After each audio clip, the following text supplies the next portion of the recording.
আসসালামু আলাইকুম আবু সৈয়দ। ওয়ালাইকুম আসসালাম। বন্ধু ভালো আছিস? আমি নামাজটা পড়ে আসলাম মাত্র। তুই তো নামাজটাও পড়িসনি, তুই রোজা তো রাখিস কিন্তু নামাজটা পড়িসনি। তুই তো অন্তরে কি কইয়াম, শয়তান আল্লাহ বুদ্ধি করছে। তোদের মতো শয়তানের জন্য শুধু আমরা হেদায়েতে আসতে পারি না। বেটা নামাজ পড়স না বেটা। আই সব বনা কি ফাঁস ওয়াক্ত নামাজ পড়ছ নাকি বন্ধু?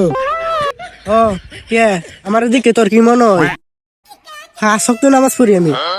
আগে তো দেখছি না বন্ধু তোরা নামাজ পড়তে, রোজার মাসে নামাজ পড়তে যাইতেছস, তুই কি ইফতারি কাটা লাগে মসজিদে যাইতেছস নাকি?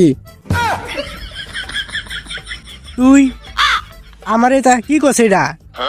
আরে বেটা রোজার মাসে নামাজ পড়তেছি, তোদের জন্য বেটা আমি হেদায়েত হইতে পারি না।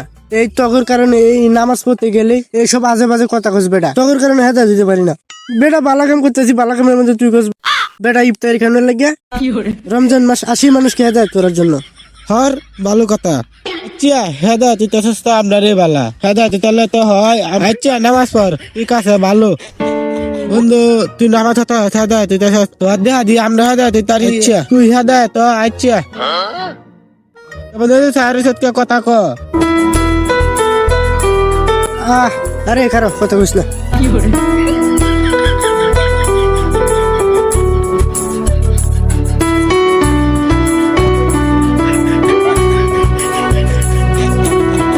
আরে এটা কিতা দে হেন দে দেইছেন।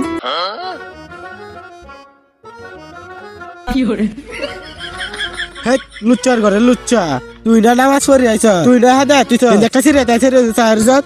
লুচ্চার ঘরে লুচ্চা হিরে কস নামাজ পড়ি আইছ। আমরা মনে ছিলাম তুই হেদায়েত দিবে, অহন তো তুই হেদায়েত দিছ না। ওর রোজা রাহাতে না রাহা আরো বেশি ভালা।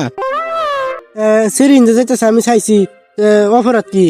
যদি রোজা মাসে মেয়েরা সেরানোর সামনে গুতারে আমরা চাইলে সমস্যা আছে? দেখি এটা আবার কোন জাতের কথা কস যে রোজা ভাঙ্গে যাইব? রোজা ভাঙতে কি হতো? তুই সেরিয়া তুই জানা চাইছ, তুই চাইছ কালালি লাগিয়া হিরে কস। আচ্ছা বন্ধু তোর লগে তারা সময় হইব, অন সময় নাই কত জায়গা জায়গা।